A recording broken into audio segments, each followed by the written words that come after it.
அம்மாவின் தொண்டர்கள் அனைவரும் இன்றைக்கு ஓர் அணியிலே இணைந்து விட்டோம். நீண்ட நாட்களுக்கு பிறகு இரட்டை இலை சின்னத்திலே, அதுவும் ராமாபுரம் பகுதியிலே, புரட்சி தலைவர் வாழ்ந்த பகுதியிலே இரட்டை இலைக்காக வாக்கு கேட்கும் பகுதியிலே அம்மா மக்கள் முன்னேற்ற கழகத்தைச் சேர்ந்த அனைவரும் இன்றைக்கு மகிழ்ச்சியிலே திகழ்கின்றோம். உங்களுக்கெல்லாம் நன்றாக தெரியும், பெஞ்சமின் அவர்கள் உங்கள் தொகுதியின் செல்ல பிள்ளை.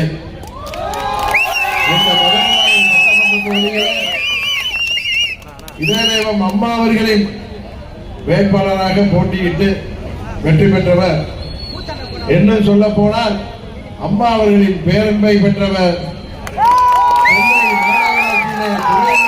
பணியாற்றியவர். அம்மா அவர்களால் அமைச்சராக நியமிக்கப்பட்டு சிறப்பாக செயல்பட்டவர். அவர் காலத்தில், அம்மா அவர்கள் ஆட்சி காலத்தில் பெஞ்சமின் அவர்கள் அமைச்சராக இருந்த பொழுது இந்த தொகுதிக்கு அவர் கொண்டு வந்த திட்டங்கள் ஏராளமானவை. அம்மா அவர்கள் ஆட்சி காலத்தில் எந்தெந்த மக்கள் நல திட்டங்கள் அறிவிக்கப்பட்டதோ ஒன்று தவறாமல் அத்தனை திட்டங்களையும் இந்த தொகுதிக்கு கொண்டு வந்து சேர்த்தவர் நண்பர் பெஞ்சமின் என்கிற பெருமைக்குரியவர். பள்ளி கல்வித்துறை, சிறு குறு நடுத்தர தொழில்துறை என தான் அமைச்சராக பகிர்ந்து வைத்த துறைகள் அனைத்திலுமே திறம்பட பணியாற்றியவர் நண்பர் பெஞ்சமின் அவர்கள். திரு பெஞ்சமின் அவர்கள் நம்முடைய மதுரவாயல் தொகுதியில் சட்டமன்ற உறுப்பினராக இருந்த போது தொகுதிக்காகவும் மக்களின் நலனுக்காகவும் கொண்டு வந்த சில திட்டங்களை மட்டும் உங்களிடம் கூற விரும்புகின்றேன். இதய தெய்வம் அம்மா அவர்களின் கனவு திட்டங்களில் ஒன்றான மானிய விலையில் அம்மா இருசக்கர வாகன திட்டத்தின் கீழ் இந்த தொகுதியில் மட்டும் சுமார் 2000 பேர் பயனடைந்துள்ளார்கள்.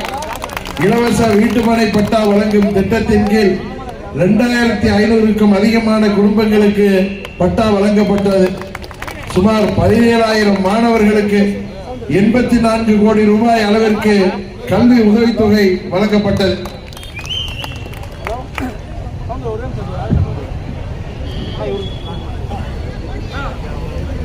அதிமுக பொதுச் செயலாளர் திரு எடப்பாடி பழனிசாமி முதலமைச்சராக இருந்த காலகட்டத்தில் கொண்டு வரப்பட்ட அம்மா மினி கிளினிக் திட்டமும் இந்த தொகுதிக்கு கொண்டு வரப்பட்டுள்ளது. தாலிக்கு தங்கம் திட்டத்தின் கீழ் சுமார் 3000 பயனாளிகளுக்கு 11 கோடி ரூபாய் மதிப்பில் தங்கம் வழங்கப்பட்டது. பெண் குழந்தைகள் பாதுகாப்பு திட்டத்தின் கீழ் சுமார் 5 கோடி ரூபாய் மதிப்பில் 2000க்கும் அதிகமானோர் பயனாளிகளாக உள்ளனர். முதியோர் ஓய்வூதிய திட்டத்தின் கீழ் மட்டும் இந்த தொகுதியில் சுமார் 5000 பயனாளிகள் பயன்பெற்றுள்ளனர். இது தவிர அயப்பாக்கத்தில் அம்மா திருமண மண்டபம், நொளம்பூரில் வட்டாட்சியர் அலுவலகம், போரூரில் நகர்ப்புற சமூக நல மருத்துவமனை கொண்டு வந்தவர் உங்களின் அன்பு வேட்பாளர் நண்பர் பெஞ்சமின் அவர்கள்தான். மதுரவாயல் ஆலப்பாக்கம் ஏரி, போரூர் ஆஞ்சநேயர் கோயில் குளம், வலசரவாக்கம் சிவன் கோயில், காரம்பாக்கம் செட்டியார் நகரம் குளம், ராமாபுரம் ஏரி என அனைத்து நீர்நிலைகளும் அதிமுக ஆட்சியில் தான் தூர்வாரி சீரமைக்கப்பட்டன. முகப்பேறு மேற்கு, ஆலப்பாக்கம், ராமாபுரம் மற்றும் அயப்பாக்கம் அரசு பெண்கள் உயர்நிலை பள்ளி மேல்நிலை பள்ளிகளாக இவர் சட்டமன்ற உறுப்பினராக அதிமுக ஆட்சியில் தயாரித்து தந்தார். இன்னமும் சொல்லிக்கொண்டே போகும் அளவிற்கு சகோதரர் திரு பெஞ்சமின் அவர்கள் இந்த மதுரவாயல் தொகுதிக்கு ஏராளமான மக்கள் நல திட்டங்களை கொண்டு வந்திருக்கின்றார். ஆனால் கடந்த 5 ஆண்டுகளாக இந்த தொகுதியில் சட்டமன்ற உறுப்பினர் திமுகவை சேர்ந்தவர் என்ன திட்டங்களை கொண்டு வந்தார் என்பதை அவரால் பட்டியலிட முடியுமா என்று இந்த நேரத்தில் கேட்டுக்கொள்கின்றேன்.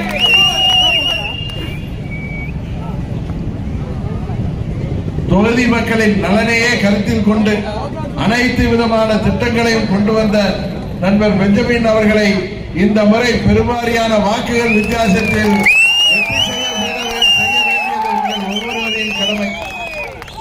இன்னும் சொல்ல போனால் பெஞ்சமின் அவர்கள் ஒரு அப்பலுக்கற்ற அம்மாவின் தொண்டர் என்பது எல்லோருக்கும் தெரியும். இவர் அமைச்சராக இருந்த பொழுதும் சரி, மாநகர துணை மேயராக இருந்த பொழுதும் சரி, அம்மாவின் பாராட்டை நேர்மைக்காக பெற்றவர். அதுபோல அந்த இபிஎஸ் ஆட்சியிலும் சிறப்பாக பணியாற்றியவர் அருமை சகோதரர் பெஞ்சமின் அவர்கள். அவரை மீண்டும் மதுரவாயல் தொகுதியின் சட்டமன்ற உறுப்பினராக தேர்ந்தெடுத்து நீங்கள் அவரை அமைச்சராக்க வேண்டும் என்று உங்களை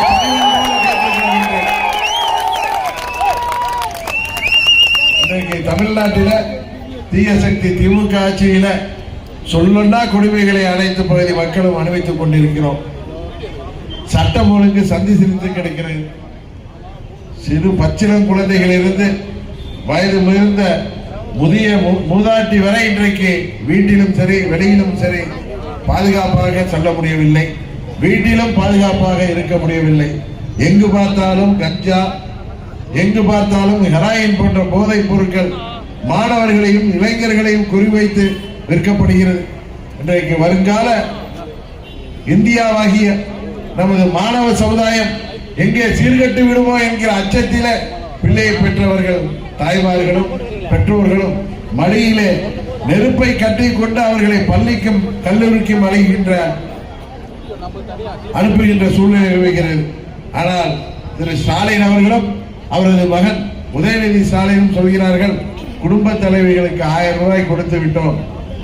தமிழ்நாட்டு தாய்மார்கள் எல்லாம் எங்கள் பக்கம் என்று மாறுதட்டுக் கொண்டிருக்கிறார்கள்.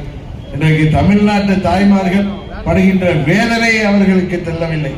காரணம், அவர்களுக்கு தமிழ்நாட்டு மக்களை பற்றி துரிதம் கவலை இல்லை. இன்றைக்கு மின்சார கட்டணம் 67% உயர்ந்திருக்கிறது. சொத்து வரி உயர்ந்திருக்கிறது.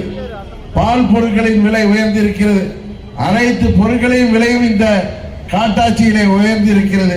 விலைவாசி முன்பு இருந்ததை விட கிட்டத்தட்ட 10,000 ரூபாய் மாதத்திற்கு சாமானியர்களுக்கு தேவைப்படுகிறது. இந்த 1000 ரூபாயை கொடுத்து உங்களை ஏமாற்ற பார்க்கிறார்கள் ஆளுங்கட்சியினர். தயவு செய்து தாய்மார்களும் பெரியோர்களும் புரிந்து கொள்ள வேண்டும். உண்மையான அம்மாவின் ஆட்சி வந்தால்தான் மீண்டும் தமிழ்நாட்டிலே சட்டம் ஒழுங்கு பராமரிக்கப்படும். வளர்ச்சியை நோக்கி தமிழகம் முன்னேற முடியும். இங்கே மக்களை அச்சுறுத்தி கொண்டிருக்கின்ற கஞ்சா போன்ற போதைப் பொருட்களை அடியோடு ஒழிக்க முடியும். மீண்டும் அம்மா அவர்களின் ஆட்சி தமிழ்நாட்டிற்கு வேண்டும் என்பதால் தான் அனைத்து இந்திய அண்ணா திராவிட முன்னேற்ற கழகத்தின் தலைமையிலே அண்ணன் EPS அவர்களை முதல்வராக்க வேண்டும் என்று நாம் அனைவரும் ஒன்றிணைந்திருக்கிறோம். இது இயற்கையான கூட்டணி. இந்த கூட்டணியை பார்த்து எங்களை எல்லாம் மிரட்டி உண்டாக்கி இருக்காங்க. நானும் பெஞ்சமினும் ஒன்று சேர்றதுக்கு, நானும் EPS ஒன்று சேர்றதுக்கு யாரை எங்களை மிரட்டுறோம்? எங்களுக்குள் கருத்து வேறுபாடு இருந்தது, சண்டையிட்டோம். எல்லாருக்கும் தெரியும். அண்ணன் தம்பிக்குள்ளார சண்டை வர்றது இல்லையா, பங்காளிக்குள்ளார சண்டை வர்றது இல்லையா? இன்றைக்கு திமுக நாங்கள் சண்டை போட்டதால் தான் திமுக ஆட்சிக்கு வந்தது என்பதை எல்லோரும் உணர்ந்திருக்கிறோம். ஒவ்வொரு அம்மாவின் தொண்டம் உணர்ந்திருக்கிறோம். அதனால் நாங்கள் மீண்டும் ஒன்றிணைந்திருக்கிறோம். எங்களை மீண்டும் ஒன்றிணைத்தது பாஜக என்பதில் எந்தவித கருத்து வேறுபாடும் இல்லை. இருவருக்குள் மன கருத்து வேறுபாடு இருக்கும் பொழுது மூன்றாவதாக ஒரு பெரியவர்கள் வந்து நம்மை சேர்த்து வைப்பது ஊர்ல எல்லா ஊர்லயும் உள்ளது தானே.